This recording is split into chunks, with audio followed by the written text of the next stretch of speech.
Baik teman-teman sekalian, berikut saya akan melanjutkan terkait dengan materi perkuliahan kita, yaitu teknologi pengeringan. Untuk kemarin kita telah membahas berkaitan dengan pendinginan, pembekuan, penggaraman, dan seterusnya ya, bahkan penggunaan dan seterusnya. Kali ini akan bercerita terkait dengan teknologi pengeringan. Mungkin ini sempat saya singgung di beberapa pertemuan yang lalu karena ada koneksi terkait dengan materi ini. Itu. Baik, jadi teman-teman sekalian, jadi bagaimana sih proses pengeringan bahan baku itu? Dan apa sih tujuannya? Gitu. Nah, kalau kemarin kita membahas terkait dengan bagaimana pengawetan bahan pangan itu dengan menggunakan teknologi pendinginan dan pembekuan gitu. Nah, saat ini kita membicarakan bagaimana pengeringan gitu. Jadi salah satu bahan yang itu biar bisa awet juga melalui pengurangan kadar airnya. Kadar air yang baik berapa? Antara 5 sampai 15% gitu ya, teman-teman sekalian. Nah, semakin rendah kadar airnya, maka bahan pangan tersebut itu akan semakin awet. Itu. Kalau kita lihat pada zaman dahulu itu pengeringan mereka kebanyakan menggunakan teknologi matahari gitu. Bukan teknologi, mohon maaf. Panas matahari itu. Jadi dijemur itu. Nah, saat ini sudah ada pemanas yang bisa digunakan ya, ada semacam oven, ada panas udara ya, UV ini panas matahari ya, ada spray drying gitu ya, atau freeze drying. Nah, jadi pengeringan ini sekali lagi untuk pengawetan. Nah, apa keunggulannya? Ya, stabilitas produk dipertahankan dari kerusakan gizi dan atau non gizi akibat suhu tinggi. Ini perlu menjadi perhatian gitu ya. Jadi kalau misalkan kita menggunakan oven atau apapun itu sebagai pemanas untuk mengurangi kadar air pada bahan pangan, maka harus memperhatikan aspek gizi. Itu. Nah, keunggulan suhu tinggi ya produknya lebih cepat gitu ya. Jadi sebenarnya kan sama ya. Kalau di dingin itu penggunaan suhu ya, sementara di panas suhu dingin dan panas ini kalau di teknologi pengeringan menggunakan suhu panas begitu. Nah, sebenarnya ada beberapa kategori bahan pangan ya yang bisa yang bisa di dikeringkan gitu, khususnya yang bahan kacang-kacangan atau beras atau padi gitu ya, gitu.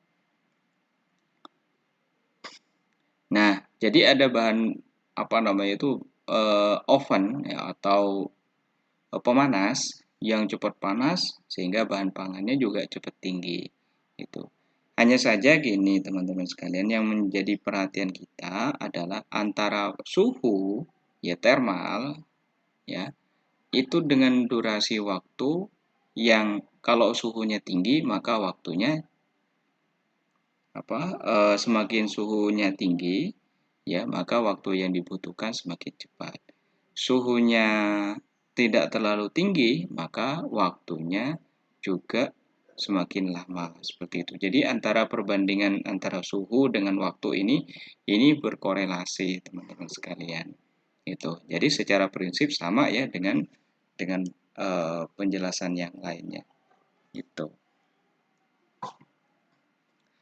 Nah, kualitas mikrobiologi produk dipengaruhi ada juga yaitu total mikroba awal bahan, reaksi selama proses pengeringan, kontaminasi dan pengemasan. Itu. Nah, ada sih banyak tipe mesin yang bisa dipakai untuk bahan pengering itu. Ada tray dryer gitu ya. Tray dryer semacam tray gitu ya.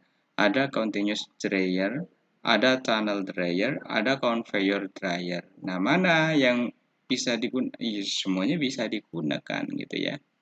Mesin pengering untuk bahan cair, ada rotary dryer, ada spray dryer, ada drum dryer. Ini untuk bahan cair. Kalau bahan padat ya atau butiran atau pasta menggunakan tray dryer ini dan sejenisnya ini ya.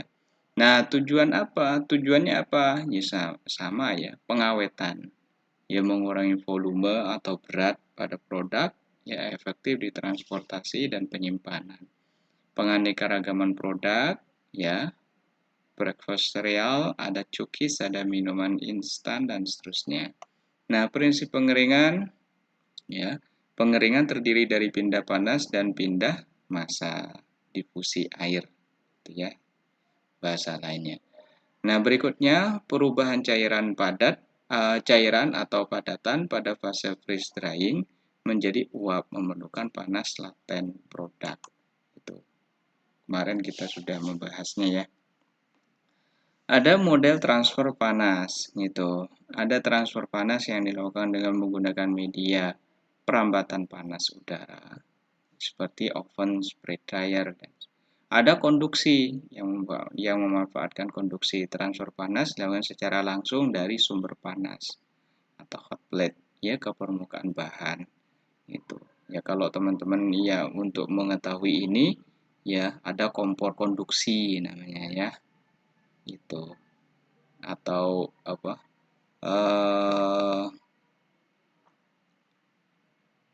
banyak sih contohnya ini.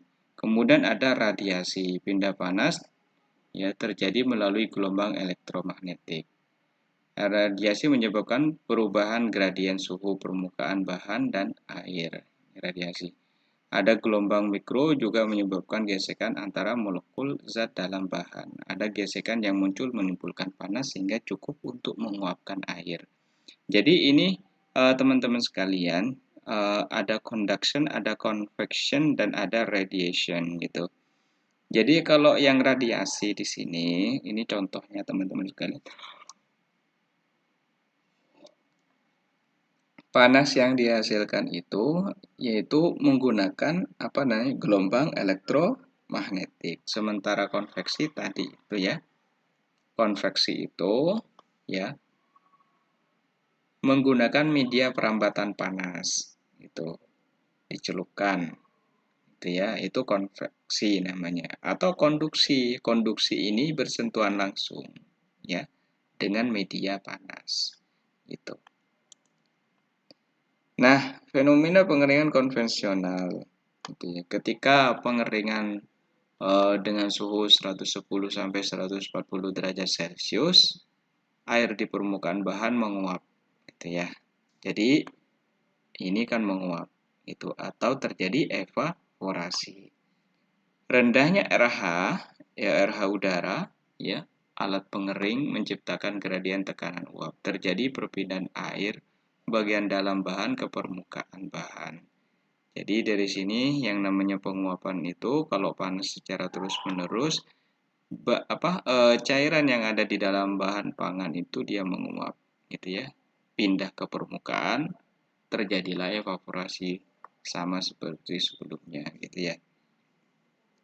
Luas penguapan air bahan dipengaruhi tekstur dan laju pengeringan. Ya sama ya. Saat laju penguapan menurun, daerah evaporasi berpindah ke bagian dalam bahan. Ini tadi ya, seperti yang saya jelaskan itu. Permukaan bahan menjadi kering dan terjadi pengeringan efek lanjutan. Nah, jadi kriteria penting pengeringan ya.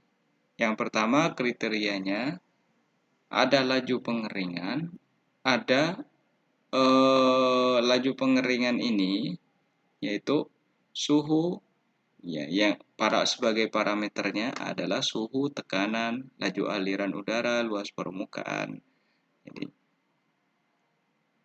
Jadi semakin luas permukaannya maka bahan pangan itu cepat mengering itu secara keseluruhan gitu. Jadi kalau ditumpuk ya ditimbun ya, permukaan bahasa kita itu tidak dideder maka lama untuk pengeringannya. Keringnya sih kering, tapi butuh waktu lama gitu ya.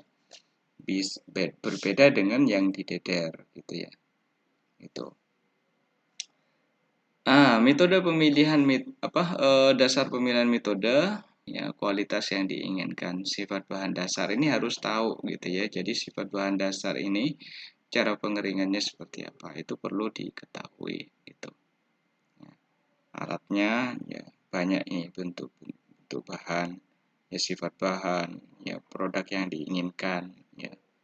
Ya, kalau bentuk bahannya cair, pasta tadi itu ya pengeringannya menggunakan apa tiga pengering ini ya, yang mana yang digunakan itu ya.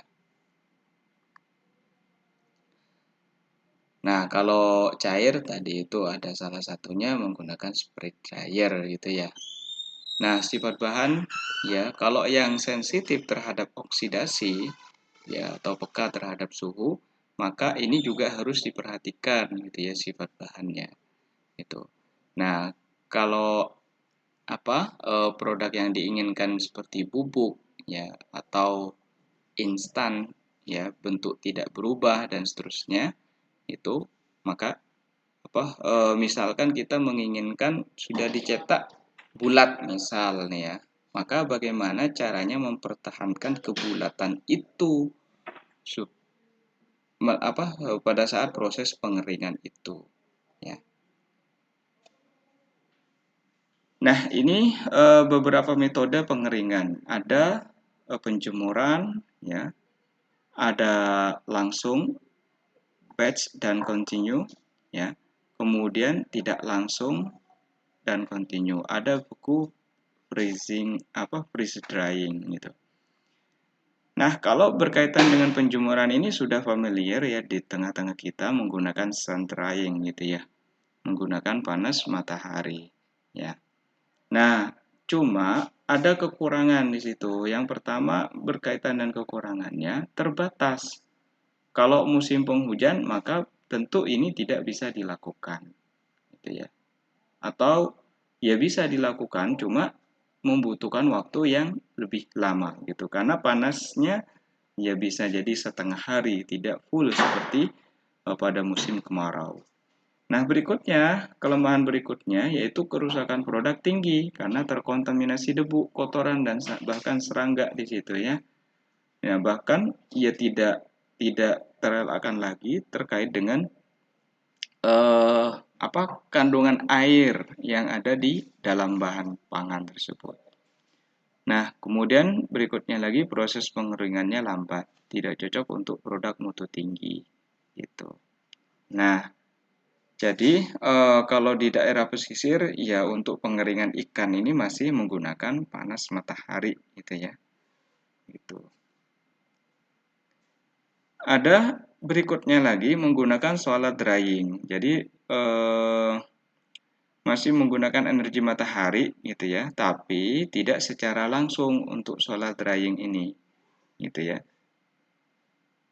Kemudian energi panas matahari diserap dan diakumulasi untuk menaikkan suhu dan dialirkan ke ruang pengering.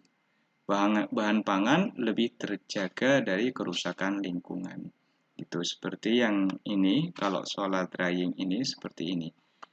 Jadi apa sih kelemahan berikutnya kalau dari solar drying ini?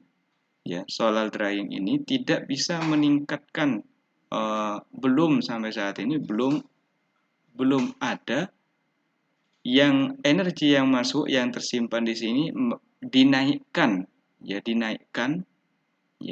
dan bahkan penggunaan bisa lebih lama dan seterusnya itu belum gitu. Nah, yang berikutnya yaitu menggunakan sistem langsung ya, batch and continue itu. Nah, jadi kalau menggunakan sistem ini, jadi udara panas mengalir merata pada bahan pangan yang dikeringkan itu. Nah, berikutnya terkait dengan pindah panas dari udara ke bahan dan pindah massa ya atau air bahan ke udara itu terjadi secara simultan. Jadi secara bersamaan gitu ya. Nah, apa yang biasa menggunakan bahan pangan apa saja yang bisa menggunakan sistem langsung batch and continue ini, ya, yaitu sejenis biji-bijian, irisan umbi, rempah-rempah, buah dan sayuran. Gitu. Nah, berikutnya lagi yaitu sistem pengeringan menggunakan cabinet dryer ini. Nah, apa sih cabinet dryer ini? Yaitu sistem batch dan continue, yaitu tersusun atas rak-rak bertingkat sebagai wadah pengering dan sumber panas berasal dari elemen elektrik ini. Nah, ini ya sama seperti yang tadi yang dijelaskan menggunakan elektromagnetik itu. Ya.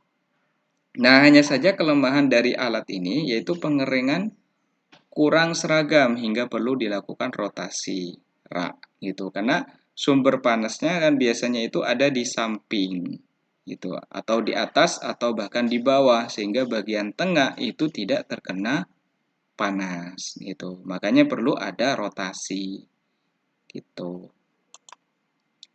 Nah, kemudian juga sistem pengering berikutnya yaitu menggunakan tunnel dryer. Itu apa sih tunnel dryer itu? Ya, menggunakan tunnel ya. Jadi eh, apa namanya? Pertama terkait dengan operasi sistem ini yaitu operasi kontinu. Ya, bahan dimasukkan ke dalam baki atau conveyor bergerak itu. Jadi bergerak secara terus-menerus begini. Dan kemudian pengeringan di dalam suatu tunnel di mana produk yang dikeringkan dilewatkan. Nah, pengeringan bersifat cepat, seragam tanpa menyebabkan kerusakan bahan gitu. Nah, pada bahan apa tunnel dryer ini digunakan? Ya, sejenis buah-buahan dan sayuran gitu. Nah, apa kelemahan dari tunnel dryer ini? Itu satu komoditas homogen. Itu kelemahannya. Hanya kalau satu komoditas ya itu komoditas itu gitu ya. Dan tidak cocok untuk produk yang harus mengalami kondisi pengeringan berubah-ubah. Itu. Sistem berikutnya yaitu conveyor dryer ini, yaitu continue dan otomatis. Nah, bahan diletakkan di ban berjalan ya atau conveyor belt ini ya. Sini berjalan terus-menerus.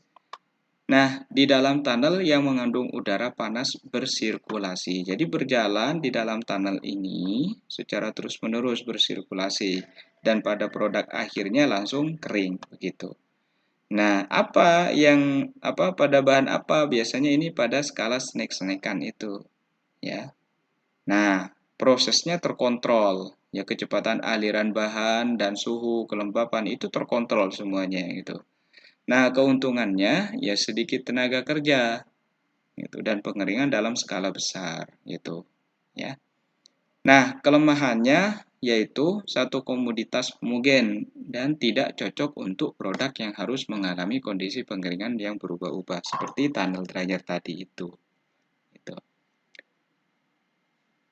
Nah, berikutnya yaitu tidak langsung batch dan continue atau spray dryer atau drum dryer ini. Nah, ini yang biasanya digunakan untuk benda cair gitu ya. Bagaimana ya spray dryer ini dia tapi dia menggunakan tekanan gitu ya, tekanan. Nah, spray dryer ini bekerja dengan cara menyemprotkan larutan ke ruang pengering itu. Nah, ini biasanya spray dryer ini teman-teman sekalian eh, banyak digunakan kalau kita mengenal susu bubuk gitu ya.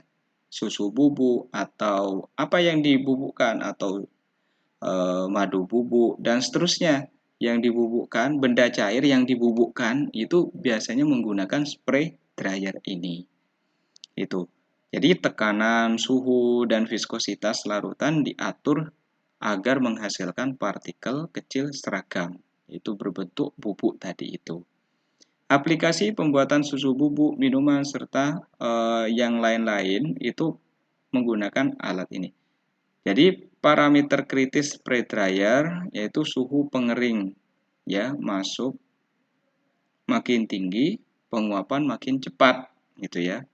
Suhu tinggi berisiko terhadap kerusakan fisik atau bahan kimia dari biokimia pada bahan gitu.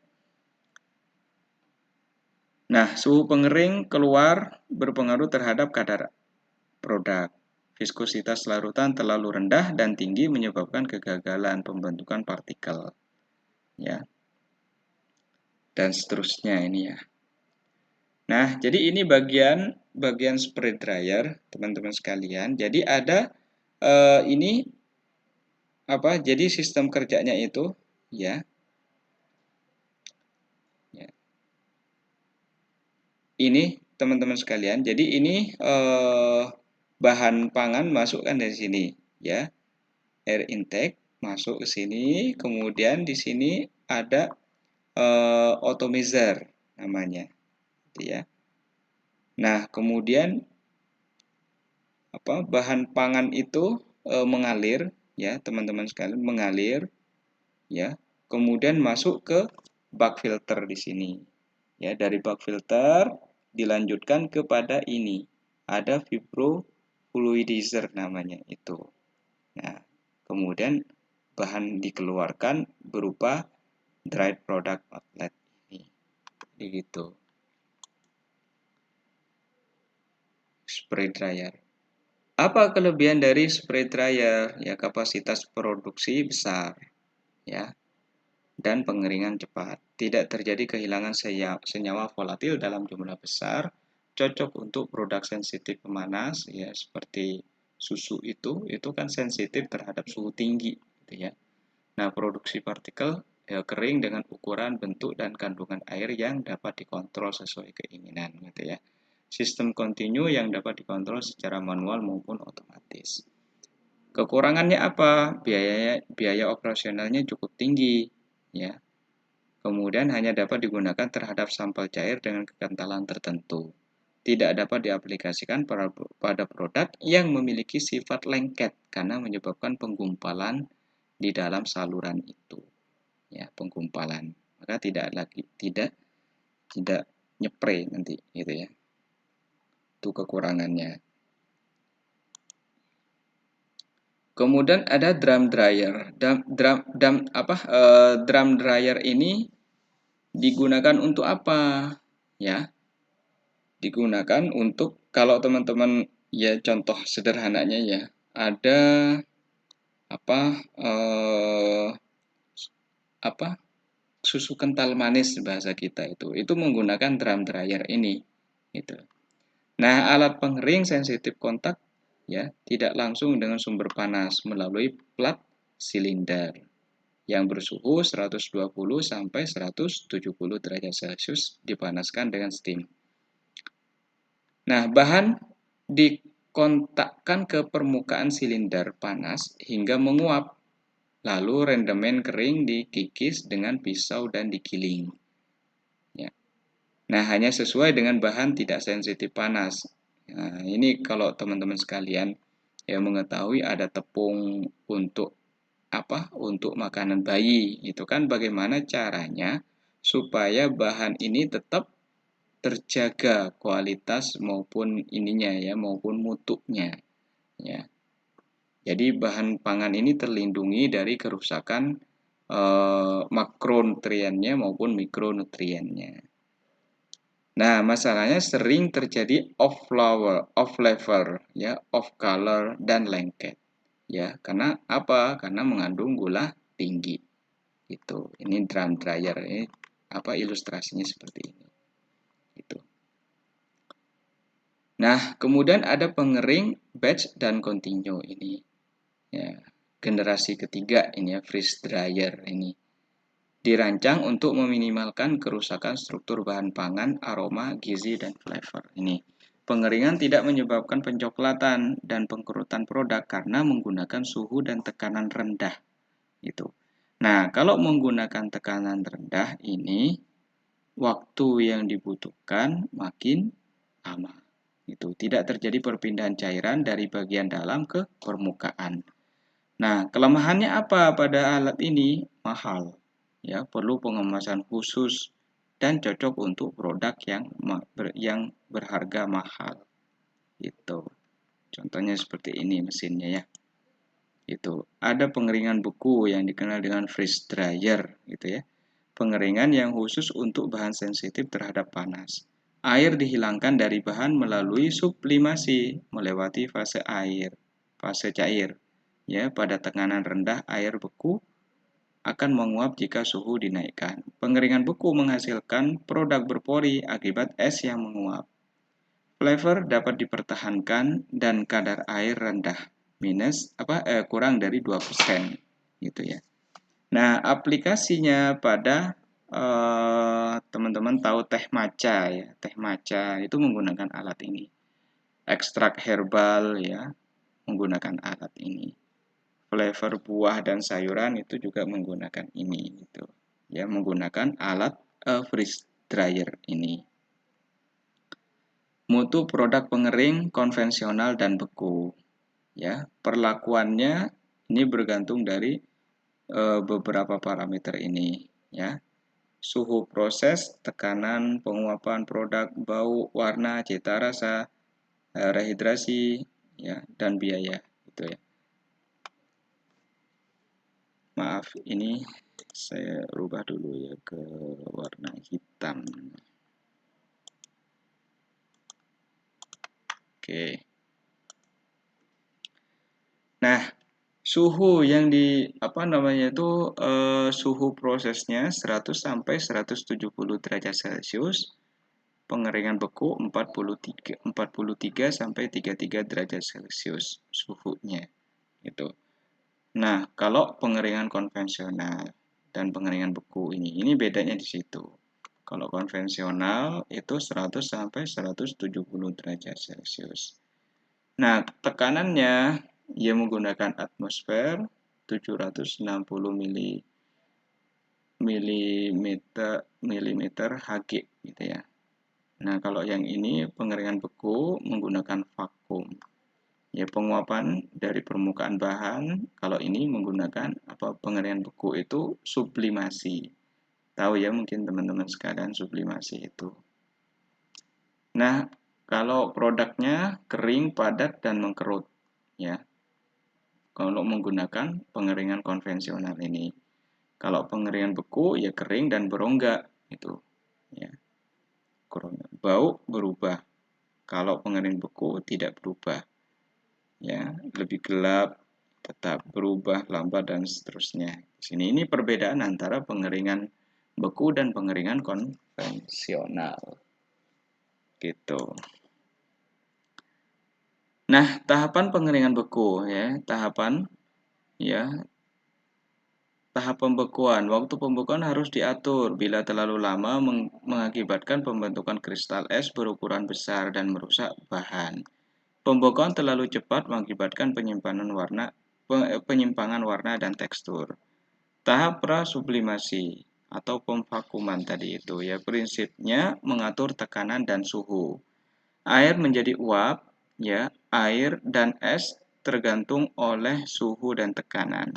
Pada kondisi tekanan ukuran sekian ini ya, atau 4,58 torr dan suhu 0,01 derajat Celcius, air berada pada kondisi kesetimbangan atau titik triple namanya. Ya. Tahap sublimasi ya, vakum ya.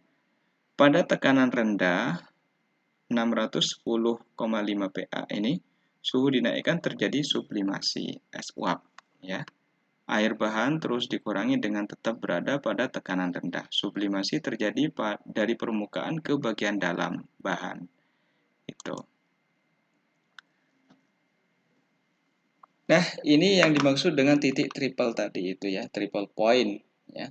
Suhu dan tekanan yang mana uap air dan es berada dalam kesetimbangan atau titik triple pada tekanan ya 4,58 ini atau 4,58 torr ini ya, dan suhu 0,01 derajat Celcius. Keadaan kesetimbangan yaitu ketika tidak ada es yang mencair atau menguap, tidak ada air yang membeku atau menguap, dan tidak ada uap air yang mengembun atau membeku gitu. Ya, ini yang dimaksud yang dimaksud dengan triple point di sini, teman-teman sekalian. Ya.